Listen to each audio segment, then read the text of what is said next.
어서 오세요. 어서 오십시오. 예, 소장님 오랜만입니다. 예, 오랜만입니다. 네. 대표님. 예. 이제는 김준성 앵커가 더 어울리는 저 방송인으로 해주십시오. 방송 저희 새벽팀이요, 저보고 정규직이라 그랬어요. 정규직이라고.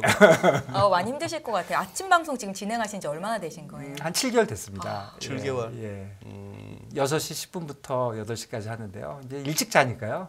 이제 나이가 들어서 새벽잠도 없고 하니까. 일찍이라 하시면 한 10시 정도? 아니요, 11시? 8시요. 8시에 자서 4시에 일어납니다. 거기다 또 FMC 있는 날은 또 새벽 끝이 나오셔서. 예, FMC야 뭐 1년에 8번이니까요. 그때는 이제 좀 일찍 하죠. 자, 이제 오늘은 진행자가 아닌 또 이렇게 패널로 나오셔가지고 네. 우리 이제 지금 또 처음에 저희 연합인포메이션 나오실 때 하고 네. 또 우리 대표님의 이 시장 보는 네. 그 뭐랄까 깊이가 요즘은 또 매일같이 또 이렇게 하루하루 데일리로 다 쫓아가고 계시니. 예, 이게 업데이트가 저절로 됩니다. 그죠? 예, 하루에 2시간을 그냥 들으니까 전문가들이 다 나오시고 예. 기자분들이 얘기해 주시고 하니까 이제 듣긴 하는데 뭐 이제 제가 진행을 하니까 뭐 코멘트 같은 건 거의 없는 편이거든요.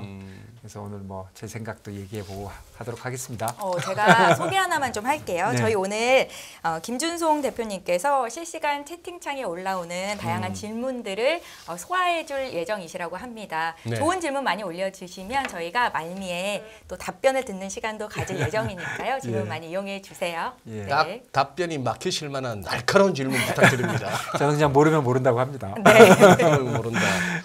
아, 근데 솔직히 요즘은 시장 이거 뭐 변동성이라고 하기도 엔간해야 변동성이죠. 네. 제가 봐서는 이거는 미친 널뛰기예요. 네. 예, 이게 지금 매일매일 이렇게 사후적으로라도 이게 설명이 되고 있는지 모르겠습니다. 네, 그래서 좀 제 생각에는 괴리가 좀 있는 것 같아요. 괴리. 여러 가지 괴리가 있는데 네. 그냥 오늘 시장부터 그냥 생각해 보면 뉴욕에서 주식이 어저께 PPI가 네. 그다음에 네. PPI가 나왔을 때 나오자마자 5분 10분 만에 1.7% 빠졌거든요. 그렇습니다. 예. 그리고 내내 올랐어요. 거의 다 회복했는데 우리 시간 5시 미국 시간 3시에 그 블러드 총재가 한마디 해가지고 50bp 뭐 배제하지 않겠다고 하니까 1시간 만에 다시 또 1.7% 빠져서 끝났어요, 사실은. 아니 뭐 블라드 총재만 한 얘기가 아니고 오전에는 그 메스트 총재도 예, 얘기했는데. 근데 메스터 총재는 그래도 롤아웃 시작해 볼 수 있다 이 정도였는데. 약간 뉘앙스의 차이가 있었고요. 예.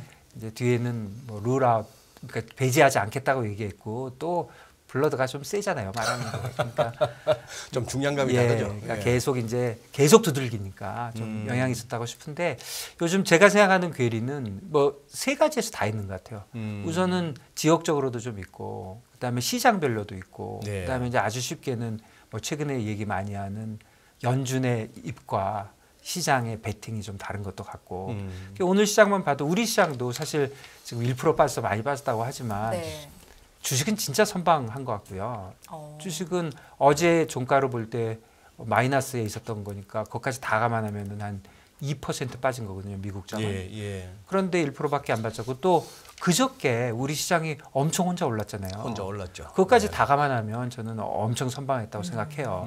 그런데 오늘 원달러 1,300원 됐잖아요. 그러니까요. 이틀 사이에 한 30원 오른 거잖아요. 예. 그랬고 이자율 15bp씩 올랐어요. 3년 채권 시장은 또 난리 나버렸습니다. 예. 그래서 제가 결국은 첫 번째로 보여지는 거는 이 시장 간의 괴리가 좀 생긴 거죠. 시장 간에. 네, 그러니까 외환 시장, 금리 시장, 주식 시장 네. 괴리가 생겼고 또 지역별로도 미국 시장과 한국 시장, 뭐 유럽 시장에 괴리가 생긴 것 같아요. 그래서 그 말씀 좀 드려보면 우선 예. 지역적으로는 제가 언뜻 봤더니 이어 투 데이트로 S&P가 6% 올랐고요. 예. 금년 초부터. 예. 나스닥이 13% 올랐어요. 예. 네.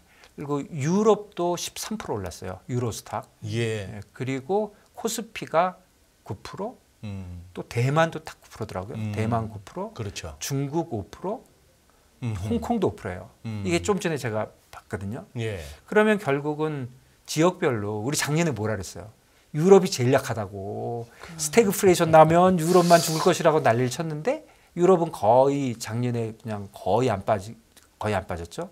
그리고 금년에 와서 또 1등이에요, 사실은. 그거다 영국은 사상 최고지. 그렇죠. 예. 13%, 나스닥하고 똑같고 S&P 예. 6%. 그리고 또 뭐라 그랬어요? 아시아 엄청 돈이 뭐 흘러 들어온다고 난리를 치지만 지금 아시아에서 제일 좋은 코스피하고 타이완도 9%밖에 안 돼요. 나스닥 13%인데 네, 그렇죠. 차이나는 예. 더 좋다고 난리를 치는데 홍콩이랑 합쳐서 5%밖에 안 되거든요. 그러니까 지역적으로 지금 뭔가 흐름이 조금 다르다. 그래서 그거를 그냥 이유를 생각해 보면 네. 글쎄요, 뭘까요? 우선 하나는 경제 체력이 좀 다르다. 그래서 제일 많이 얘기한 게 유럽은 경제 체력이 딸려서 금리를 잘 못 올릴 것이다.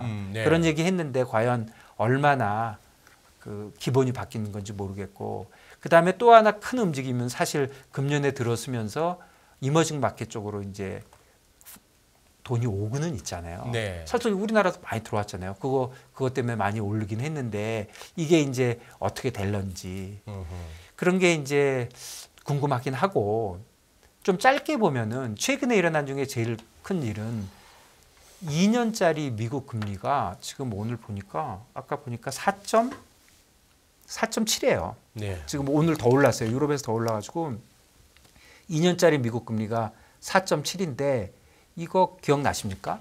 불과 2주 전에 FOMC 끝날 때 4.05였어요. 그때 4% 깨내 많이 했죠. 예. 그러니까 65bp가 올랐어요. 네. 2년짜리에 65bp가 오른다는 거는 2년 내내 평균 65가 오른 거니까 우리 맨날 얘기하는 25bp 올리고 말고 하는 거 있잖아요. 그걸로 2번 하고도 남은 게 있고 올려서 쭉 가는 거거든요. 그러니까 사실 엄청 오른 거예요. 예. 근데 지난 2주 동안 보면 나스닥은 빠졌나요? 오히려 오르지 않았나요? 왔다리 갔다리 했지만 거의 올랐죠. 그러니까 주식은 거의 안 빠졌고, 네. 그러니까 주식은 그야말로 쌩 깠고, 쌩 깎고. 그리고 그 환율은 어영부영 하다가 오늘 조금 픽업한, 좀 쫓아간 것 같고. 어제 오늘 달러 강세가 조금 조금은 눈에 보이죠. 왔죠. 이제 확. 예. 근데 예. 그 전까지 거의 안 움직였어요. 예. 그러니까 결국은 지금 제일 1월 달에 쭉 오르다가 지난 2주 동안의 시장이 지금 제일 헷갈리고 변동성이 많다고 느껴지는 이유가 네. 실제로 그냥 보면은 변동성이 그렇게 크진 않아요. 한 1%, 1.5% 이 정도 작년에도 많이 움직였는데 사람들이 헷갈려하는 이유는 얘는 오르고 얘는 내리고 그러니까. 막 이러니까 예. 이게 이거 15bp 올랐는데 얘는 왜 가만히 있어? 얘는 오늘 가만히 있는데 얘는 왜 막 움직여? 그리고 변동성 지수 얘기도 많이 하고 그러지만 빅스 20에서 가만히 있어요. 움직이지도 않아요. 변동성 지수는. 그러니까 좀 헷갈리는 대목인데 그것도 한번 생각을 해보면, 그러니까 지나고 나서 하는 거예요. 다 지나놓고 하는 건데, 금리가 오르는 거는 인플레이션 때문에 사실 오르는 거잖아요. 예. 근데 인플레이션은 사실 모르겠어요. 오르는 건지 내리는 건지 CPI가 계절 조정치가 어떻고 뭐를 나눠가지고 예. 이래가지고 하지만 PPI도 오르고 뭐가 뭔지 모르니까 지금 그냥 제가 느끼는 거는 모르겠다는 거죠. 인플레이션은 어떻게 될런지, 인플레이션 어떻게 될는지 모르겠다. 네. 진짜 이렇게 될지 저렇게 될지 모르겠다. 그리고 고용도 쉽게 그렇게 일자리가 막 없어질 것 같지는 않다. 거기까지는 모르는 거잖아요. 예. 그러니까 인플레이션이 어떻게 될지 모르니까 금리가 올라가는 거는 당연한 거고 그냥 직접적이니까. 예. 그리고 연준 위원들까지 그냥 그 드럼 두들기듯이 매일 두들기니까 계속 두들기니까 어쩔 수 없으니까 그냥 인플레이션이 사실은 지금 모든 걸 이끌고 있는데 아직도 인플레이션이 그렇게 하니까 미국 금리가 움직이는 거는 직접적으로 움직이니까 오케이. 그럼 뭐든지 이제 미국 금리가 움직였다고 먼저 생각을 하면 주식이 따라가야 되는데, 그러니까 주식이 빠지는 거죠. 빠지는 건데 주식하는 사람들은 요즘 이렇게 생각하는 것 같아요. 주식이 제일 중요한 거는 금리와 그에 따른 인플레이션이니까 그냥 쉽게 얘기하면 인플레이션과 경기잖아요. 네. 그런데 가만히 생각해 보면 인플레이션이 무서운 이유는 인플레이션이 나면은 금리를 올릴 것이고 금리가 오르면 경기 침체가 오를 거니까 주식이 빠질 거야. 이렇게 생각하니까 금리가 자꾸 정신이 없으니까 나 그거 잘 모르겠고 경기는 어떤데. 그런데 사실 지금 분위기는 거의 연착륙 분위기잖아요. 그러니까 연착륙을 보고 있으니까 지금 주식시장은 안 따라간다. 저는 그렇게 좀 보입니다. 그러니까 인플레이션이 모든 거를 이끌어가고 있는데 그 인플레이션이 금리는 그냥 직접적으로 영향을 줬고 특히 연준 위원들이 그 난리를 치니까. 그런데 주식하는 사람들은 아 이게 진짜 골디락 그 골디락스? 좁은 길로 찾아가지고 결국 경기만 연착륙을 하면 네. 주식의 가치가 뭐예요? 회사가 돈을 버는 거잖아요. 그럼 회사들만 망가지지 않으면 사실 인플레이션은 상관없거든요. 금리만 안 올린다면. 네. 근데 그럴 리가 없는 거죠. 인플레이션 되면 금리가 오르는 거지만 그러니까 주식은 그 두 개에서 이미 인플레이션에서 조금 경기 쪽으로 넘어갔다. 초점이. 그런데 뭐 금리 시장은 넘어갈 수가 없는 거죠. 그냥 그 자체니까. 예. 그 외환 시장은 사실 이럴까 저럴까 좀 헷갈리고 있다가 최근에 움직인 거고 사실 외환 시장은 저는 다른 것보다도 원 달러가 예. 생각보다 어떻게 보세요? 좀 많이 오르잖아요. 며칠 사이에 뭐 차트 잘 아시니까 차트도 보면은 1080에서 1450 갔다가 요번에 1220인가 갔었잖아요. 예. 그 계산해 보니까 딱 가운데더라고요. 그뭐 소위 말하는 피보나치 레벨 그렇죠. 꽉 채웠습니다. 그리고 예. 다시 이번에 올라가는 것도 또 올라가는 게 한 또 3분의 1까지 왔어요. 네, 예. 그런데 테크니컬리도 그렇지만 좀 그 소장님 기억나십니까? 제가 한 1년 전에 예. 제가 처음 여기 나왔을 예, 예. 때 헤지 펀드 애들은 뭐 하냐고 한번 물어보셔가지고 제가 전화해가지고 한번 나온 적이 있어요. 예. 네. 그때 여러 가지를 얘기하고 뭐 커브가 플래팅이 된다는 등 뭐 어려운 소리 많이 했지만 여러 사람이 공통적으로 한 얘기가 달러가 오른다는 거였어요. 걔네들이 그때 진짜로 맞춘 거예요. 그때 그 달러 인덱스 95일대예요. 근데 그게 115 갔으니까 그렇죠. 엄청 맞춘 많이 거예요. 간 거죠. 예. 근데 그때 걔네들이 한 얘기가 제 기억에 한 4가지였어요. 첫 번째는 근거요. 달러가 근거, 오를 거라는. 오를 거라는 나름대로의 이유. 네네. 달러 오른다 그러면 물어볼 거 아니야. 왜 오르는데? 왜 그러니까 오르는데? 지네들이 그때 한 얘기가 제 기억에는 첫 번째는 그 이자율을 미국이 인플레이션이 일어나니까 이자율을 미국은 올릴 것인데 유럽이나 중국은 일본 이런 다른 나라들은 경제 체력이 없어서 못 올릴 것이다. 그게 첫 번째 이유. 두 번째는 그렇다면 달러가 본국으로 되돌아가야 되는데 그런 일이 아직 별로 일어나지 않았다. 이게 두 번째. 그 세 번째는 그때 위안화가 그 강세가 됐었어요. 예, 예. 인위적으로 해서 예. 중국이 자기네 나라 경기가 안 좋으면 꼭 저렇게 강세로 만드는 그런 경우가 많았거든요. 근데 저거 못 버틴다. 그게 세 번째고 네 번째는 개도국들이 그 수출이 그 좀 착시가 있다. 그 코로나 때문에 예. 그 수입 가격이 올라가면서 네. 그런 4가지 이유를 들었는데 기가 막히게 다 맞았어요.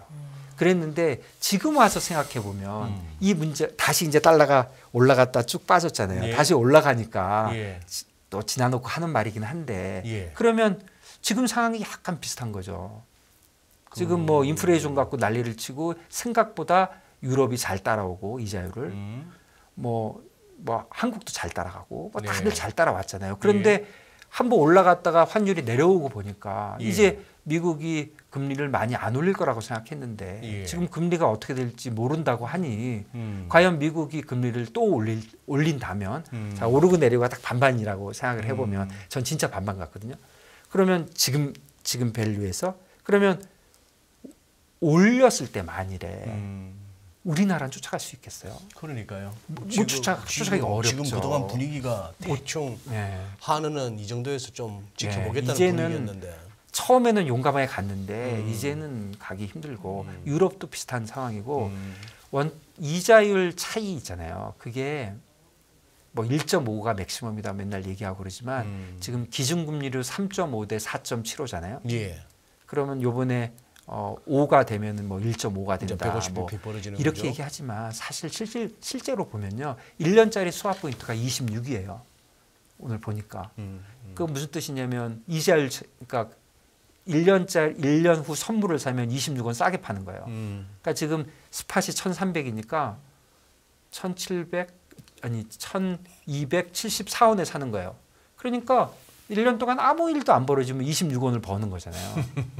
이런 수요를 당할 수가 없는 거거든요. 그런데 1년짜리는 벌써 2%예요. 지금 라이보하고 코리보 차이가 2%예요. 예. 그러니까 당연히 포워드는 2% 차이가 나잖아요. 그러니까 이자율 차이가 우리가 맨날 계산하듯이 야 우리 1.5까지는 견뎌 1.25는 어때 이렇게 볼 것이 아니라 지금 봐보세요. 1년짜리가 26원이 차이 나는데 예. 26원 1년 동안 달러가 가만히 있으면 26원이 남는데 이런 수요가 계속 들어오기 때문에 지금 이제 금리는 그냥 금리 시장은 연준의 영향 받아서 그냥 가고 주식은 쌩 까고 지금 그 외환 시장은 여기서 왔다 갔다 하다가 조금 금리 쪽으로 좀 달라붙는 그런 분위기가 아닌가 그런 괴리가 좀 있는 것 같아요. 그래서 그래요. 첫 번째 이제 시장의 괴리는 그 지역적인 괴리. 괴리가 있고 그 중에서 우리가 많이 봐야 될 게 지금 계속 그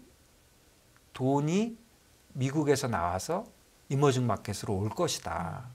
특히 뭐 한국과 대만, 뭐 중국으로 많이 올 것이다. 그 실제로 조금 왔잖아요, 지금. 왔었죠, 조금. 조금 왔는데 과연 계속 될런지 이런 게 뭐 한 번 시작하면 이게 쉽게 끝나는 건 아니니까 어느 정도는 온다고 생각하고 펀드 매니저들이 이머징 마켓에 대해서 좋게 본다고 얘기는 하지만 뭐 펀드 매니저 마음 바뀌는 거는 뭐 10초도 안 걸리니까 그러니까 그런 거를 너무 믿을 수는 없고 네. 그래서 그쪽에 괴리가 있다. 그리고 이제 최근에 많이 얘기한 그 괴리 제가 한번 볼게요. 그 연준 사람들의 말과 그 시장의 베팅. 그러니까요. 그래서 제가 예. 지금까지 좀 심각했지만 조금 우스갯소리를 이제 많이 해볼게요. 연준이 생각하는 레이트가 있고 시장이 생각하는 레이트가 있잖아요. 예. 그래서 얼마 전까지만 해도 괴리가 엄청 났었잖아요. 예. 지금 많이 따라 붙었는데 예. 며칠 사이에. 예. 네. 시장이 연준 쪽으로 쫓아왔죠. 그렇죠. 연준을 쫓아왔는데 사실은 그래서 지금 점도표하고 되게 비슷해요. 오, 예. 그런데 사실은 괜히 또 났어요. 왜 그러냐면 연준 사람을 다 도망가 버렸잖아요. 또 위로. 또 도망가 버렸어요. 다 뭐 좀 뭐하고 50pp 네, 얘기하니까 또 벌어졌는데 누가 맞고 틀리고를 떠나서 되게 재밌는 걸 생각할 수 있어요. 연준 사람들은 자 금리를 올려야 된다고 얘기를 할 때 예. 자기 마음속에 진심으로 안 그럴 수도 있어요. 말로 하는 거니까. 예. 내 생각에 금리 별로 안 올려도 될 것 같은데 내가 그렇게 얘기하면 기대 인플레이션이 올라가니까 내 목표가 달성이 안 되잖아요. 그러니까 조금 정책적으로 아니면 의도적으로 거짓말 할 수도 있죠. 지 마음속은 이런데 말은 이렇게 하는 거예요. 예. 그러니까 사실 그런 의심 우리 엄청 하잖아요. 파월이 말은 저렇게 해도 속으로 그래서 안 할 거야. 맨날 이런 의심하는 게 다 그런 이유잖아요. 그러니까 이 기대 인플레이션이 있으면 이자를 실제로 올려야 되는데 그러면 경기가 나빠지는데 기대 인플레이션만 없으면 이자를 안 올려도 애들이 알아서 인플레이션이 떨어져. 그러면 경기도 안 망쳐. 그러니까 사실은 연준 위원들은 인플레이션 있을 거야. 나 이자를 죽도록 올릴 거야. 이렇게 얘기하는 게 사실 맞아요. 그렇게 얘기하는 게 좀 낫단 말이에요. 그러니까 항상 얘기하는데 시장에서 이제 예측하는 거는요. 이거는 속과 겉이 다를 수가 없어요. 이건 돈 내고 돈 먹기를 하는 거잖아요. 자기 돈을 내고 하는데 소장님 생각해 보세요. 내가 오를 것 같아. 진심으로. 그런데 팔아요? 그러진 않잖아요. 못 팔죠. 네. 그래서 그 페드 펀드 그 맨날 보는 거 있죠. 이렇게 퍼센트 이렇게 하는 거. 네네. 그거 뭐 우리 시청자분들은 다 잘 아시지만 제가 그거 잠깐 설명해 볼게요. 그거 어떻게 만드는 건지 네. 다 잘 아시지만 아마 요거 궁금해하실 것 예, 같은데요. 아니요 다 아실 거예요. 되게 쉬운 건데. 지금 네네. 이제 우리 대표님 보고 패드 워치 그거 이제 띄우시는 동안에 예. 아침에 짝꿍 홍선혜 아나운서가 지금 예, 여기 채팅창에 채팅창에 들어와 계십니다. 우리 다 지금 아침 뭐, 팀 다 들어오기로 했어요. 제가 아침 아침 팀. 홍보를 얼마나 많이 하는지. 굿모닝 인포맥스 팀이 예. 다 들어오기로. 예, 지금 이거 진짜 이거 할 때가 아닌데 저희 아침 방송을 이거 해야 되는데 제가 말미에 아침 방송 많이 시청하시라고 여기- 또 한 번 얘기하겠습니다. 여기 이런 데 가서 이제 패드 워치를 이렇게 쳐요. 네. 다들 하시는 거지만 그러면 제류에 CM이 오고 나오거든요. 음. 그럼 저걸 찍 눌러요. 그럼 이제 이렇게 나와요. 그럼 이렇게 보시면 이런 표 이거 맨날 보시잖아요. 이거. 이거를 이제 어떻게 만드는 거냐면요. 이 표를 어떻게 만드냐면 그 페드 펀드 퓨처스라는 게 있어요. 연방기금리 선물. 예, 이 연방 준비은행 선물인가 이런 게 있어요. 이거 뭐 어떻게 하는 거냐면 엄청 쉬운 거예요. 그냥 이게 달별로 쫙 있어요. 1월물, 2월물, 3월물, 4월물 쫙 있어요. 그러면 내가 예를 들어서 5월물을 한다. 그럼 5월물을 나는 그 달의 5월물의 금리가 5%일 거야. 내가 이렇게 생각하는 거예요. 그러면 5% 이렇게 안 하고 100에서 빼요. 그러니까 95가 되는 거예요. 그러면 95에 이제 산다 판다 이런 거예요. 5%보다 낮을 것 같으면 사는 거고 5%보다 클 것 같으면 파는 거예요. 그래가지고 사자 팔자 해서 막 거래를 해요. 네. 그러고 나면 이걸 언제까지 하냐면 5월 31일까지 해갖고 6월 1일 날 갖고 있는 사람들하고는 어떻게 계산하냐면 나는 5%에 했잖아요. 네. 그런데 실제로 5.2%예요. 예. 뭐 5월 1일은 5.2, 5월 2일은 5.2 이렇게 쭉 하면 쭉 평균을 내요. 평균을 내갖고 이거하고 비교를 해요. 그러면 5.2가 평균인데 내가 5면 0.2 차이 나잖아요. 예. 그럼 0.2 틀린 거예요. 예. 그러면 0.2 벌었거나 맞췄거나 못 맞췄거나 나올 거 아니에요. 나는 5 이하야, 5 이상이야 했으니까 그럼 그 0.2에다가 어떤 금액을 곱해서 주고받는 거예요. 얼마를? 고시톱에 그 정하는 거하고 똑같아요. 점 1000이야, 점 100이야, 점 1000이야 이렇게 하는 건데 본인이 정하는 건가요? CME가 정해줬죠. CME가 정해줬는데 얼마냐면 실제로 저 안 해봐서 올해 안 해봐서 모르나 4,000불 좀 넘어요. 그러니까 점 500만 원이에요. 꽤 크죠. 그런데 압수자니까 그러니까 95.1%가 틀려야지 이제 그 점 500이니까 저기 500만 원이니까 어쨌든 그 금액이야 뭐 미니도 있으니까 그거 하면 되는데 네. 이제 그래 갖고 정해져요. 그래서 이 스크린을 보시면 이게 요 위에 보면 3월 요 보세요. 3월 있고 쭉 있잖아요. 그러면 3월 걸 눌러보면 요 중간에 미드 프라이스라는 게 있어요. 95.33. 요게 오늘의 프라이스예요. 그러면 요거 다음 거 5월 달도 있어요. 예. 94.91 그러니까 5.1이라는 거예요. 이런 식으로 매 월마다 가격은 딱 한 개밖에 없어요. 뭐 그럴 거 아니에요. 오늘 마지막 가격. 요 가격이 딱 하나씩만 있는데 그런 가격이 하나밖에 없는데 어떻게 이런 그래프를 만드냐는 그렇죠. 거죠. 확률이 몇 퍼센트? 예, 요거는 어떻게 만든 거냐면 우선 FOMC는 1년에 8번밖에 안 하잖아요. 네. 그러면 달별로 하는 달 있고 안 하는 달 있잖아요. 예. 뭐 그런 거 계산이야 쉽죠. 뭐 이달에 했으니까 뭐 이렇게 하고 계산하면 되는데 요거는 어떻게 하냐면 거꾸로 생각해 보세요. 요런 확률표가 있어요. 요걸 가지고 거꾸로 요 숫자 94.912호를 맞추는 거는 할 수는 있겠죠. 생각해 보면. 역산으로 하면 이게 있으면 이건 할 수 있잖아요. 거꾸로. 예. 그건 되게 그래도 쉽잖아요. 그런데 요걸 하나 가지고 이렇게 세 개로 쪼개는 건 어떻게 할까? 이건 좀 헷갈리는 대목이죠. 요건 헷갈리는 대목인데 이게 사실은 이 CME에서 잘 설명돼 있고 뭐 저도 잘 못하는데 그렇게 하는 거예요. 그냥 무조건 25 하나만 있다 그래서 오른다 내린다로만 계산을 해봐요. 그런데 보면은 오른다가 25만 오른다고 생각하면 100이 넘어요. 그러면 그중에 몇 명은 50이겠네. 이런 식으로 계산하는 거예요. 확률적으로. 그런데 뭐 그러니 대표님 저 표를 갖다 보면서 네. 시장 참여자들한테 당신 생각하기에 몇 BP 올릴 것 같아요 해서 설문이 아니고 설문 아닙니다. 저거는 진짜 돈 태워서 예, 돈 태워서 그냥 한 거야. 나는 배팅을 했는 결과 예, 시장 사람들이 그렇죠. 이렇게 배팅하고 있다. 예, 단순 무식하게 한 거예요. 그냥 나 5월 달에 페드 펀드의 차이가 얼마냐. 왜냐하면 페드 펀드라는 거는 연준과 일반 보통 은행들이 주고받은 네. 레이트거든요. 그건 매일매일 나와요. 그렇죠. 그러니까 누가 이렇게 쭉 적어가지고 예. 매일 발표를 해요. 예. 그러면 그거하고 차액이 얼마 나면 그냥 500만 원 해갖고 때리는 거거든요. 그런데 그걸 가지고 이런 표를 만드는 산수, 그것도 제가 설명은 어렵지만 분명히 있어요. 네. 예, 답은 있어요. 그래서 우리가 이제 보기 쉽게 보는 거거든요. 그러니까 지금 제가 말씀드리고 싶은 거는 연준 위원들은 여러 가지 정책적 의지를 갖고 하는지 모르지만 시장에 있는 사람은 지 돈 갖고 하는 거예요. 예. 다 돈 내고 하는 거기 때문에 예. 공짜가 없어요. 예. 나는 5월 달에 25bp 올릴 것 같아. 말로만 하고 안 오르면 할 수 없고가 아니고요. 지 돈이 벌써 500만 원이 들어가 있는 사람들이라고. 예. 한두 명이 아니에요. 엄청난 사람이 엄청난 금액으로 해요. 그리고 사실 요것만 있는 게 아니고 뭐 유로 달러 퓨처스도 있고 별게 다 있기 때문에 유로 달러 퓨처스는 뭐 가격이 이건데 얘만 안 맞을 수가 없잖아요. 만일에 그 두 시장의 가격이 조금만 다르면 또 득달같이 또 똘똘한 사람들 엄청 많아가지고요. 아비트러지 챙기겠다고. 아비트러지가 해서 예. 사실 사람이 하지도 않아요. 기계가 알아서 그냥 쭉 때리니까. 그래서 이제 이렇게 계산하는 거거든요. 그래서 그런 예측을 할 때 저는 항상 시장이 시장 말을 믿어요. 그러면 3월에 연준이 네. 뭐 50bp 올릴 것이다라는 확률이 높아졌다 이야기가 돈다면 그거를 그냥 쉽게 간과하면 안 되는 내용이네요. 그렇죠. 그런데 예. 그건 이제 뭐 연준 위원들이 하는 게 아니라 그래서 요거를 보면 이거 엄청 잘 만드는 거예요. 보기가 너무 쉽잖아요. 그러니까 한번 볼게요. 네. 지금 지금 오늘 시장이 많이 움직였으니까 한번 어느 정도 가 있는지 한번 보시는 것도 좋으니까요. 제가 제일 앞에 거 눌러볼게요. 이렇게 찍 누르면 3월 게 나와요. 네. 3월 거에 지금 여기 보면 95.33이잖아요. 그러니까 예. 95.33으로 거래하는 거예요.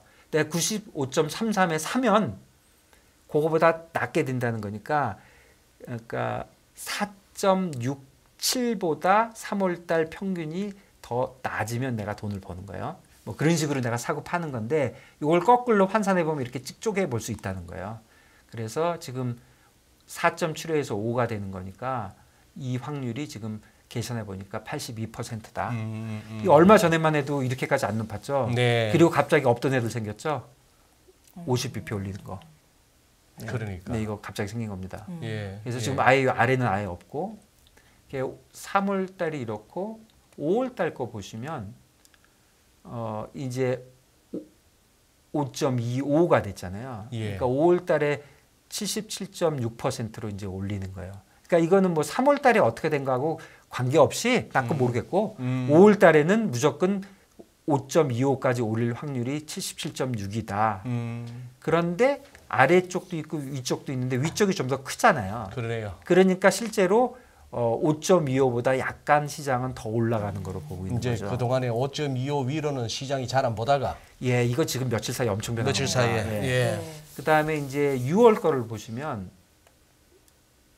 요렇게 돼 있어요. 예. 그러면 요거는 이제 5.25하고 제일 많은 게 5.5거든요. 예. 그러면 이게 이제 원래 5.25였는데 이게 최근에 이제 발생한 거예요. 이게 50%가 넘었다고 난리가 난 거잖아요. 근데 요거를 보시면 여기가 제일 많지만 지금 왼쪽하고 오른쪽을 보면 왼쪽이 좀 크잖아요. 그러니까 이거는 사실은 5.50보다는 조금 안 될 확률이 많다 이렇게 보는 거죠. 그러니까 요거 보시면 너무 쉬워요. 그리고 이제 그 다음에 7월, 9월, 11월, 12월 있는데 요거 뒤에는 다 비슷하거든요. 쭉 보시면 여기도 비슷하죠? 조금 아까 전에 거하고 비교해 볼게요. 오른쪽으로 조금 오히려 더 갔죠? 그러니까 예. 더 올릴 것 같다는 거예요. 예. 그 다음에를 보면 이게 조금 이상하죠? 조금 왼쪽으로 간 것 같죠? 근데 사실은 거의 변화가 없어요. 이때쯤 되면 왼쪽이 좀 많죠. 그러니까 좀 내린다고 보는 거예요. 뒤로 가면 내릴 가능성이 아직은 있다고 보는 거예요. 사실은.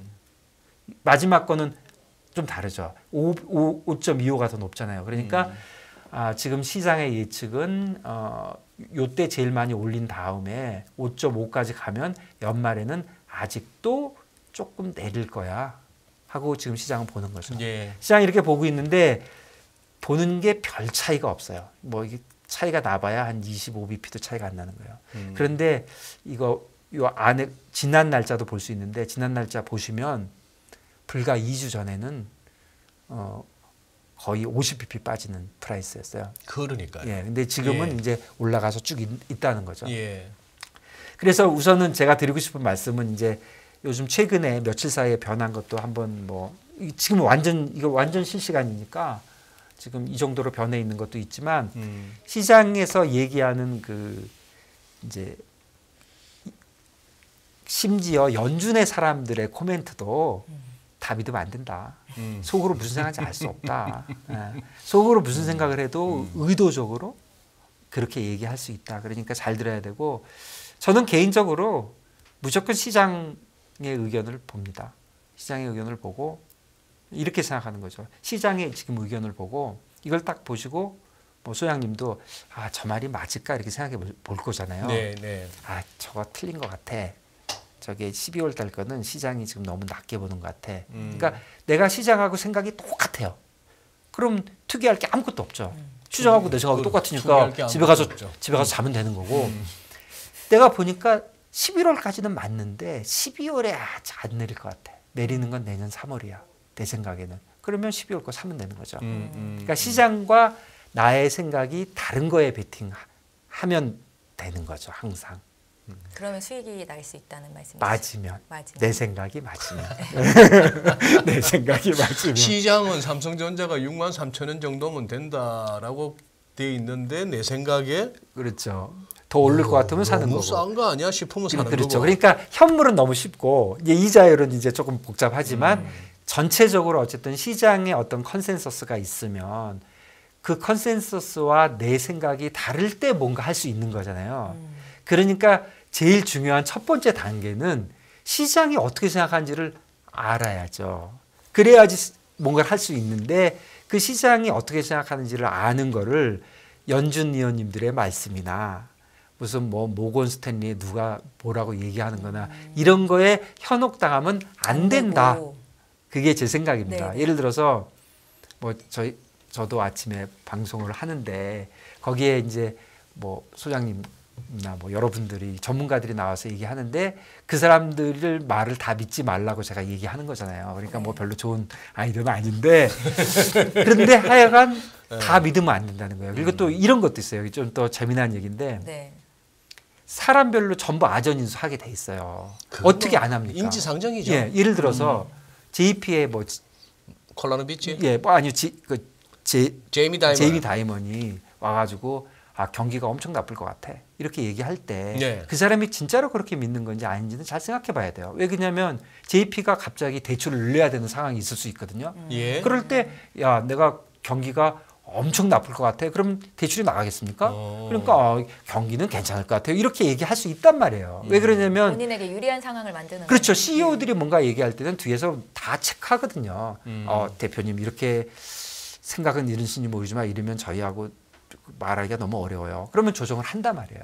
그러니까 제이미 다이먼 훌륭한 사람이지만 그 사람이 뭐라고 얘기할 때 저 인간이 진짜로 저렇게 생각하는지는 모른다는 거예요. 연준도 그렇고. 제가 예를 들어볼게요. 제이미 다이먼이 월가의 연봉 킹인데 그 제이미 다이먼이 경기가 안 좋을 것 같아요. 뭐 증시가 좀 빠질 것 같아요라고 얘기를 해서 제이미 다이먼이 그 말대로 시장이 간다고 해서 제이미 다이먼한테 스타벅스 쿠폰 하나 보내주는 사람 전 세계 아무도 없어요. 그 연봉 킹은 JP 모간에서 주는 거지. 그렇죠. 그 JP 모간이 당연하죠. JP 모간한테 유리하고 JP 모간이 돈 되는 소리를 한다고 일단 생각해야죠. 그래서 제가 지금부터 얘기하는 거는 네. 약간 이제 재미로 하는 건데 어디서 본 것도 아니고 그냥 제 생각이에요. 네.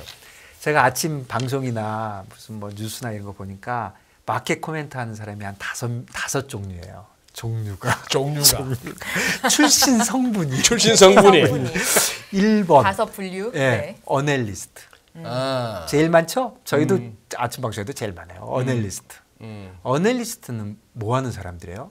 뭔가 산업을 이렇게 어널리스트 하는 거죠. 분석하는 거죠. 그렇지만 네. 자세히 보면 증권사에 되게 달려 있어요. 네. 그래가지고 나는 반도체를 해, 나는 뭐를 해, 그런 사람이에요. 그렇죠. 그 사람이 와서 반도체 앞으로 착살 날 거예요. 이렇게 얘기를 하면 네. 누가 좋아하겠습니까? 그렇죠. 아무도 안 좋아하죠. 네. 그러니까 그래요. 비슷한 사람들이 세일즈, 펀드 세일즈가 있어요. 예. 펀드 세일즈가 펀드를 팔아야 되는데 예. 그 사람이 방송에 나와서 한다는 말이 주식은 앞으로 영원히 가능성이 없어요. 이렇게 얘기해서 그 펀드를 팔겠습니까? 그리고 그 펀드 매니저 당신들보다 뭐 실력이 뛰어난 것도 아니에요. 그러니까 펀드의 세일즈들. 그러니까 이러면은 예. 안 되는 거죠. 예, 어널리스트 하시는 분들 너무 고깝게 듣지 마시고 그럴 수도 있다. 그럴 수도 있다. 그러니까 그게 1번이에요. 그러니까 1번 그룹에 있는 사람들은 되게 좋게 얘기하는 거죠. 좋을 거야. 반도체는 좋을 거고 여행 사원도 좋을 거고 어떻게든 갖다 붙이죠. 중국이 어쩌고 저쩌고 네. 좋게 얘기하는 거예요. 두 번째 그룹은 펀드 매니저. 자, 펀드 매니저는 그 트레이더하고 약간 구별을 해야 돼요. 네. 펀드 매니저하고 트레이더는 둘 다 회사 돈으로 투자 또는 투기를 하는 사람인데 펀드 매니저는 손님의 돈을 받아서 대신 투자를 해주고 그 이익은 손님한테 가고 나는 거기서 수수료만 받는 거잖아요. 트레이더들은 회사 돈으로 하는데 회사 돈으로 가져다가 어쨌든 돈을 벌면 다 회사가 가져가는 거예요. 비슷한 것 같지만 많이 달라요. 왜냐하면 펀드 매니저들은 내가 주식 펀드 매니저면 주식이 오를 것 같은 내릴 것 같은 무조건 주식 사야 돼요. 그리고 법률적으로 사야 되는 경우도 있어요. 뭐 약관에 의해서 뭐 90%는 무조건 사야 돼요. 뭔가는 무조건 사야 돼요. 그러니까 펀드 매니저들의 항상 목표는 마켓만 비트하면 돼요. 그러니까 코스피가 10% 오르면 나는 12% 벌고 코스피가 20% 빠지면 나는 19.99%만 터지고 이러면 되는 거거든요. 생각이. 일단 그 생각이 다르고 그리고 두 번째는 무조건 사야 되기 때문에 뭐 가치 투자 얘기 안 할 수가 없어요. 상대 가치를 봐야죠. 난 무조건 사야 돼. 그런데 뭐를 살까만 결정을 해야 되는 거거든요. 그러니까 얘보단 얘가 오를 거야. 그러니까 성장주가 어쩌고 가치주가 어쩌고 얘기를 하지만 속으로는 야 그게 아니라 성장주 뭐 이런 가치주의 문제가 아니라 삼성전자 뭐 LG가 문제가 아니라 속으로는 다 빠질 것 같아. 다 빠질 것 같아. 그렇지만 사요. 왜냐면 난 사야 되거든. 네. 근데 나는 사는데 그럼 어떻게 사면 돼요? 덜 빠질 걸 사면 되겠죠. 생각이 그렇게 하거든요. 그러니까 펀드 매니저는 또 비슷하게 오른다고 얘기하거나 상대적 가치를 많이 얘기해요. 이거보단 얘가 좋아요. 빠져도 얘는 안 빠져요. 이거는 절대 안 빠져요. 2차 전지 절대 안 빠져요. 이렇게 얘기를 하는 거죠. 그러니까 꼭 그분이 마음에 믿고 있어서가 아니라 배경 때문에 그럴 수 있다. 그리고 요거 좀 험한 얘기하면 리딩방 같은 거. 그 인간들은 어떻게 해요? 지가 사놓고 이거 사라고 얘기하는 거 아니에요. 그러니까 뭐 물론 말도 안 되는 거지만 그 사람들 전부 감옥에 가야 되지만 그 사람들도 사실은 심리는 비슷한 거야. 무조건 오른다고 얘기하는 거죠. 그다음에 이제 세 번째 그룹이 제가 보기에는 이제 트레이더들이에요. 트레이더. 그러니까 회사 돈으로 받아가지고 돈을 벌어야 되는 사람들. 이 사람들은 주식이 오르든 내리든 회사는 신경 안 써요. 외환이 오르든 내리든 신경 안 써요. 돈만 벌면 돼. 돈만 벌면 돼. 그러니까 이 사람들은 주식을 할 때도 주식이 오를 것 같으면 사지만 내릴 것 같으면 안 사요. 내가 왜 사? 내릴 것 같은데? 아니면 팔죠. 팔 방법만 있으면 공매도를 하든지 뭐 선물을 숏을 가든지 뭐 그렇게 하는 거고 이 사람들하고 비슷한 사람들이 누구냐면 펀드 매니저지만 헤지 펀드 매니저. 헤지 펀드는 처음부터 그런 거를 용도로 하는 거니까 헤지 펀드 매니저들. 그다음에 사실은 개인 투자가가 다 여기에 있죠. 개인 투자가 다 여기 있어요. 개인 투자가는 항상 꼭 사야 되는 거 아니잖아요. 네. 자기가 벌 때만 사면 되는 거잖아요. 그러니까 이 사람들이 개인 투자들도 요새 빠진다 싶을 때 하방 배팅할 수 있는 수단이 너무 많아졌죠. 그렇죠. 네. 그러니까 이 사람들이 이제 코멘트하러 나오면 이 사람들의 문제는 뭐냐면 이 사람들 굉장히 페어해요. 오른다고도 하고 내린다고도 하는데 이 사람들의 문제는 다 모른다 그래요. 그리고 그 사람들은 실제로 몰라요. 실제로 몰라. 그리고 소신도 없어. 그러니까 이 사람들은 모른다고 하니까 별로 도움이 안 돼. 사실 코멘트하는데. 제가 요즘 방송하면서 제일 자주 마주치는 댓글이 그겁니다. 뭐 웃자라는 거냐, 뭐 오른다는 거냐, 내린다는 거냐인데 가만히 보니 대표님 말씀 맞다나 제가 시작이 FX 딜러다 보니까 FX 딜러는 뭐 환율이 오른다 싶으면 그쪽에 롱이고 빠진다 싶으면 숏이지 꼭 올라야 되고 내려야 되고 없는 거예요. 그리고 별로 소신도 없잖아요. 그러니까 아무 생각 없죠. 아무 생각 없죠. 샀다가 안 올라가면 팔고 뭐 팔았다가 안 올라가면 다시 사고. 샀다 안 오르면 그래서 그 얘기 말씀하시니까 제가 제일 싫어하는 트레이더 하나 있어요. 소신 강한 애. 소신 강한 사람. 맞아. 소신 강한 애. 소신 강한 애들은 꼭 사고치게 돼 있거든요. 소신 강한 사람 제일 싫어요. 네. 어쨌든 이 사람들은 굉장히 페어하게 얘기는 하는데 말을 잘 안 해요. 그리고 뭐 왜 저번에 왜 틀렸어요? 그러면 내가 그거 맞추면 여기 와서 이러고 있겠어요. 뭐 이런 소리나 하고 그러니까 인간들은 도움이 안 돼. 그다음에 이제 네 번째 그룹은 도움되는 분을 얘기를 해주시는 거죠? 도움되는 사람은 끝까지 없어요. 참고로. 네 번째 그룹은 이코노미스트들이에요. 이코노미스트들은 회사 밑에 있지만 조금 독립적이에요. 그리고 이 사람들은 박사들이 많아. 잘난 척들을 많이 하기 때문에 나는 회사와 관계없이 내 얘기를 할 거야. 이렇게 얘기를 하는데 그러니까 굉장히 페어할 것 같지만 내 생각에 약간 빠지는 쪽으로 많이 얘기해요. 내 생각은 그래요. 왜냐면 비어리시하게? 조금. 왜냐면 생각을 한번 해보세요. 이거 진짜 그냥 제 생각이에요. 미국의 TV 쇼들이 많잖아요. 한 10개쯤 유명한 게 있는데 그 사회자 중에 8명, 9명이 약간 진보 성향이에요. 대부분. 왜 그러냐면 이게 말을 할 때는 공격과 수비가 있으면 공격이 유리하잖아요. 그렇죠. 주식이 오른다고 얘기하는 게 공격이에요? 내린다고 얘기하는 게 공격이에요? 내린다고 얘기하는 게 공격이죠. 다 오른다 그럴 때 아니야. 내릴 거야. 이렇게 얘기하는 게 좀 멋있어 보이잖아요. 약간. 그러다 웃자가 얻어 걸리면 거봐. 와, 선사나 났다. 이코노미스트들이 약간 그렇게 잘난 척을 하느라고 이게 빠진다고 좀 얘기하는 것 같아요. 제 이코노미스트한테도 뭐라 그러겠지만 대표님의 생각이시니까요. 다 제 생각입니다. 네네. 전부 제 생각뿐이에요. 저 어디서 보고 한 거 아니에요. 이거 오래전부터 생각한 것도 아니에요. 다섯 번째가 이제 방송인들이에요. 언론. 방송인들, 네. 언론인들도 굉장히 페어할 것 같죠. 제 생각이 그렇잖아요. 언론인들도 약간 빠진다고 얘기해요. 왜 그러냐면 생각을 해보세요. 저도 생각을 해봤어요. 자, 내가 오른다고 얘기했는데 어차피 모른단 말이에요. 오른다고 얘기했는데 올라. 문제 없죠? 내린다고 했는데 내려. 문제 없어요. 문제는 오른다고 그랬는데 내리는 거. 내린다고 그랬는데 오르는 게 문제예요.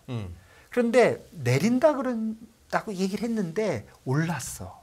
그럼 시청자가 뭐라 그러겠어요? 아, 저 바보. 아유, 쟤는 왜 저러니?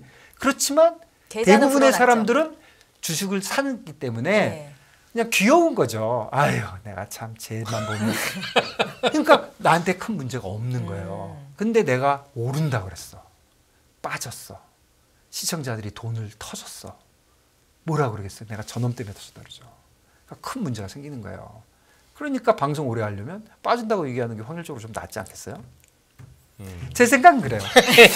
그래서 방송에 나온 사람들이 대부분 빠진다고 얘기해요. 내가 보니까 제가 몇 달 해보니까 그런 생각이 들어서 하는 거예요. 그래서 두 그룹은 되게 오른다고 얘기하고 한 그룹은 하나만 한 소리 하고 두 그룹은 빠진다고 얘기한다. 오늘의 방송의 결론입니까? 참네. 아니 저기 뭐야 제가 메모해 놓은 질문 하나 예. 해소하고 가시죠, 네. 대표님. 그래 아까 말씀하시기를 그 지금 빅스가 네. 지금 20에서 20에서 뭐 고급망에서 꼼짝도 안 하는데 예. 우리가 보는 시장에 장중 변동성은 난립니다. 네. 뭐 1점 몇 프로 빠졌던 게 뭐 저점 대비 2% 3% 올라갔다가 그럼 오늘은 양전으로 끝나나 보다 싶었는데 장막판에 또 후루룩 밀리고 난리인데도 불구하고 빅스는 가만히 있는데 네. 지금 이제 어제 오늘부터 이제 월가나 우리 국내 시황에서도 이제 나오는 얘기가 요놈의 제로 옵션 네. 만기가 24시간 이내짜리 이거 완전 지금 완전 투기판이 된 거예요 시장이. 그렇죠. 경마장 된 네, 거예요. 예, 예. 그래서 지금 뭐냐 하면은 뭐 정상적인 우리가 아는 월별로 가는 옵션 위클리 옵션 말고 네. 24시간 안에 그거 되는 거 네. 그걸로 생 난리를 치다 보니까 어제 같은 장도 나온다는 거죠. 그렇죠. 그렇게 무슨 막 PPI 쌩까고 올라가다가 블라드 말 한마디 나오니까 마지막 그런 얘기가 나오는데 요 제로 DT 네. 요거 지금 어떻게 대표님 좀 들으신 얘기가 있습니까? 아주 요즘 최근에 장이 특히 장이 굉장히 막 많이 움직일 때도 이런 게 많이 나오고 장이 불안할 때도 많이 나오지만 이런 옵션 같은 게 사실 미국은 사실 시장이 너무 다양해가지고 옵션 만기가 매일 있어요. 월요일 옵션, 화요일 옵션, 수요일 옵션 그냥 맨날 하는 거예요. 맨날 하는데 이런 옵션 쪽에 이렇게 거래가 많이 될 때를 보면은 대개의 경우에는 이제 장이 많이 움직일 때도 있고 어떤 큰 이벤트가 있을 때도 있지만 지금처럼 변곡점에 좀 있을 때 많아요. 변곡점 그리고 때 헷갈릴 때. 때. 주식은 여기 있고 이자율은 여기 있는데 둘 중에 한 놈은 만날 거 아니야? 이러면서 한쪽에다 베팅하는 거죠.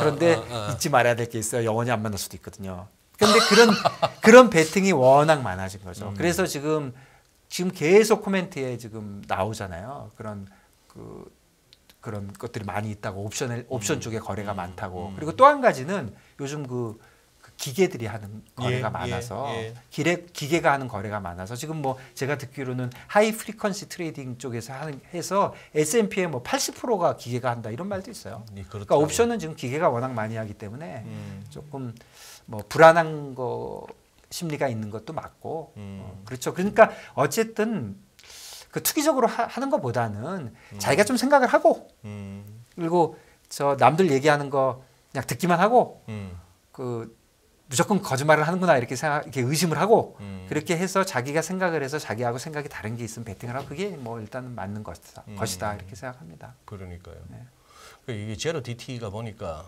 DT가 저는 처음에 제로를 갖다가 영문자 O인 줄 알고 ODT 하면서 검색했더니 안 나오더라고요. 네. 그러니까 결국 제로 D는 네. 저기 제로 데이즈 할 때 데이즈, T는 뭐더라? 제로 데이즈 아니 그런 거 그런 거 말고도 생각을 네. 해보세요. 하루짜리 옵션을 예. 30% 떨어진 거를 거래를 하면 예. 그게 무슨 뭐 트레이딩이라고 하기에는 그래 조금, 여기 보니 원리는 그거더라고요. 요걸 갖고 이제 오른다 싶어서 옵션 팍 사는데 네. 개인만 사는 것도 아니고 심지어 기관들도 기계한테 시켜서 쪼개서 근데 이런 사고 건 하는데 있어요. 옵션을 사는 사람들이 꼭 만기 때 그거보다 더 높을 것 같다고 사서 사는 건 아니에요. 왜냐하면 그 기간에 이게 주식 가격 언더라인 가격이 오르면 옵션 가격이 따라 오르기 때문에 그때 팔겠다는 뜻인 경우가 많고, 근데 아직도 빅스가 그렇게 높지 않다는 건 옵션이 지금 싸요. 예. 빅스가 낮다는 건 싸다는 뜻이거든요.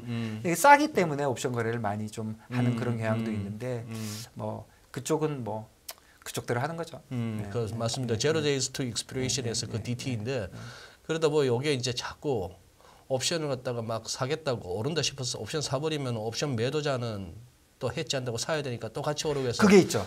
막 이렇게 그거는 좀 있는데요. 그래서 옵션이 많이 거래되면 조금 시장이 움직이는 게 있고, 요즘 옵션이라는 게 주식이 빠지는 쪽에 있으니까 주식 빠지는 풋옵션이 거래가 많이 되니까 이제 풋옵션이 파는 기관들은 그거를 해지하느라고 좀 내려가는 경향은 있는 그리고 거죠. 이런 식으로 감기가 올라가다가 네. 그 반대의 상황이 생기면 또 전부 또 한꺼번에 또 네. 팔아야 되니 예, 시장 그래서 변동성만 시장이 들입다. 변동성이 커지는 거죠. 그런 거. 그런데 이거는 앞으로 점점 더 그렇게 된다고 봐야죠. 시장이 점점 기계들이 하니까. 자 그러면은 네. 그거죠. 자 이제 아까 말씀하신 그 늘 오른다는 부류 네. 뭐 두 명. 드러나 마나한 네, 부류 드러나. 아, 예. 그러고 막좀 하나마나 트레이더들. 잘난 척하는 자 이제 리만 브라더스 한국 대표도 아닌 김준성 앵커 네. 그렇다고 무슨 뭐 투자는 하시겠지만 무슨 큰 그것도라서 아닙니다. 펀드 매니저도 예, 아니고 예, 애널리스트나 이코노미스트라고 하기에는 조금 그거 하신데 방송하시니까 약간 약간 하락적으로 또, 말씀을 하실 또 가능성이 약간 있는. 방송인인데 아, 네. 저보고 뭐 시장 전망해 보시라는 거죠? 그렇긴 했죠. 그래서 제가 김준성의 하나마나 시장 제가 이거 전망. 뭐냐면요. 제가 아침 방송 하니까 나 아침 방송 홍보해야 되는데 아침 방송에 네. 이제 이렇게 계속 나오시는 분들이 있어요. 다 아시는 유명하신 분들이요. 예, 이종우 센터장님, 예. 김한진 박사님, 뭐 유동훈 예. 부장님, 정강호 대표님 이런 분들 나오면 우리가 코너명을 지어드려요. 그래서 저도 혹시 코너 여기 생기면 저는 김준송의 하나마나 시황 이렇게 하나마나 시장 전망. 예. 저희 저녁 방송에 자주 패널로 나오고 나오면 싶다고 혹시 하나마나 하시더라고요. 시황으로 하나마나. 이거 뭐 일본 사람도 발음하기 쉽고 예. 미국 사람도 HANA, MA 아, 이거 하나마나. 이 시간이 자꾸 가니까 네. 제가 이거 안 하면 큰일 나거든요. 우리 아침에 네. 세션 5개 있어요. 세션 1시간 50분 하는데 5개가 뉴욕장 업데이트예요. 이거는 뉴욕에 있는 특파원이에요. 그러니까 기자들이 저희보다 뉴욕 애들이 더 잘하잖아요. 네. 미국 전망하니까 굉장히 많은 얘기를 해줘요. 두 번째는 우리 선재규 선임 기자님이 국제뉴스 해주시고 세 번째는 이제 그 뉴욕에 있는 유사남 씨라고 그분이 해주고 또 우리 잘 알고 계시는 김민수 대표님이 또 해주세요. 네. 해주시고 그리고 이제 네 번째 다섯 번째는 이제 많이들 나오시는 분들이 와서 이제 해주세요. 그러니까 저녁 방송만 보지 마시고 아침에도 열심히 하고 있습니다. 사실 지금 뭐 대한민국의 우리 또 시장 규모에 비해서 어떻게 보면은 이 경제, 예. 정권 관련 컨텐츠는 네. 좀 뭐랄까 이 머리가 더 크다 할 정도로 뭐 그렇게 하는데 예. 그 많고 많은 중에 이제 굿모닝 인포맥스도 이제 그거 하는데 제가 봐서는 저도 그래요. 그거 보고 있으면은 공들이시고 또 컨텐츠에 비해서 아직까지 덜 알려져 있다는 느낌. 예. 저희 굉장히 페어하게 하려고 노력하고요. 그 다음에 또 그 주식시장만 하지 않고 다른 시장도 많이 하려고 그래요. 그 금리, 뭐 외환, 뭐, 예. 뭐 뭐든지 예. 좀 다양하게 한다. 뭐 그건 거기까지. 자 하나마나 시장 전망. 하나마나 시장 전망은 진짜로 네. 잘 모르겠거든요. 제가 그 3번으로 할게요. 트레이더를. 모르겠는데 제가 믿는 거 중에 이게 하나 믿겨요. 조금 믿는 거는 미국이 연착륙 할 것 같다. 나 그게 좀 믿겨요. 연착륙 할 것 같다. 예, 예. 노랜딩은 아니에요, 대표님? 뭔지 모르겠지만 하여간 경착륙 안 할 것 같아요. 그다음에 두 번째는 미국 이자율을 올릴다고 칠 때 한국 이자율 그렇게 많이 따라서 못 올릴 것 같다. 질문에도 있었거든요. 그 두 가지가 제가 좀 믿는 거예요. 그 두 가지를 믿으니까 제가 이제 그 트레이더들한테 항상 이렇게 얘기해요. 아, 시장 어떨 것 같아? 그러면 진짜 하나만 한 소리 하거든요. 아 이거 오를 거는 같은데요 하고 한 8분 얘기하다가 2분 그렇지만 반대 의견도 있어요. 그런 얘기 누가 듣고 싶어요. 그건 그냥 벽 보고 고스톱 치는 거지. 그러니까 난 그건 듣고 싶지 않은데 그래서 제가 항상 야 너 두 가지 가정을 해라. 1번 너 포지션이 하나도 없어. 지금 너 투자할 돈만 있고 한 해놓은 게 아무것도 없어. 그리고 둘 중에 하나 무조건 해야 돼. 사거나 팔거나. 더 빠지면 살게요. 이런 거 없어. 사거나 팔거나. 이렇게 이제 물어보면 좀 이제 답이 나와요. 그래서 제가 만약에 그렇게 물어봤다면 제가 믿고 있는 건 지금 이거 두 개거든요. 경착륙은 없다. 미국은. 우리나라 이자율은 잘 못 쫓아갈 것이다. 요 정도예요. 비교적 제가 좀 와닿는 거는 이렇게 믿으니까 저는 뭘 하고 싶냐면 결국 미국 금리가 관건인데 미국 금리가 오르고 내리는 건 모르겠단 말이에요. 인플레이션을 모르겠으니까. 뭐 오르지 않으면 내리지 않겠어요. 반반인데 미국 금리가 만일에 내리면 주식 대박 나겠죠? 그럴 것 같아요. 지금 분위기가. 미국 금리가 오르면 뭐를 잘 몰라요. 또 반반이야. 뭐 경기가 어쩌고 저는 연착륙이 될 거라고 보니까 그러면 결론은 주식 사는 거죠. 그래서 저는 미국 주식을 사고 싶어요. 두 번째는 미국의 금리가 또 관건인데 미국 금리 오르고 내리고 또 모르겠어요. 미국 금리를 내렸어. 한국 신났죠. 막 따라 내리겠죠. 한국 금리 내릴 거예요. 미국 금리 올려. 한국 경기가 나빠서 못 쫓아가. 그러면 한국 금리는 올라갈 것보다 내려갈 가능성이 좀 더 많잖아요. 그러니까 난 한국 채권 사고 싶어요. 지금. 그리고 외환 쪽으로도 너 꼭 해야 돼. 이렇게 얘기하면 이 두 가지가 가만히 보면 다 금리 내리는 거거든요. 그럼 한쪽으로 가다 죽는 수가 있잖아요. 사람이. 그럼 반대로 하고 싶은데 달러를 사면 금리가 오르면 달러가 오를 거잖아요. 근데 원달러 사고는 싶은데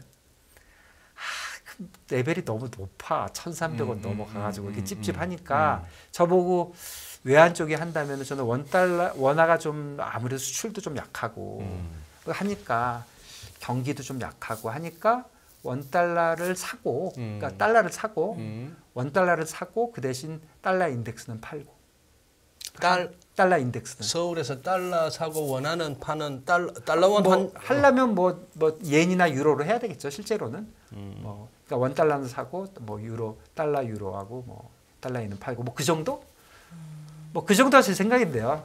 이거 그야말로 하나만한 얘기고 저는 그래요. 그러니까 그거는 조금 그러니까 전망이라는 게 시장에 대해서 오늘까지 어떻게 되는지를 얘기하는 게 중요하지 오늘부터 어떻게 될지는 진짜 하나만한 거예요. 그것부터 들어볼 필요도 없어요. 사실은 너야 그렇게 생각하거나 말거나 한데 사실 분석가들은 왜 오늘까지 왔어? 그거를 설명해 주면 되는 건데 이제 다들 이제 방송하고 그러면 너는 어떻게 생각해? 그래서 살 거야 팔 거야 이렇게 물어보잖아요.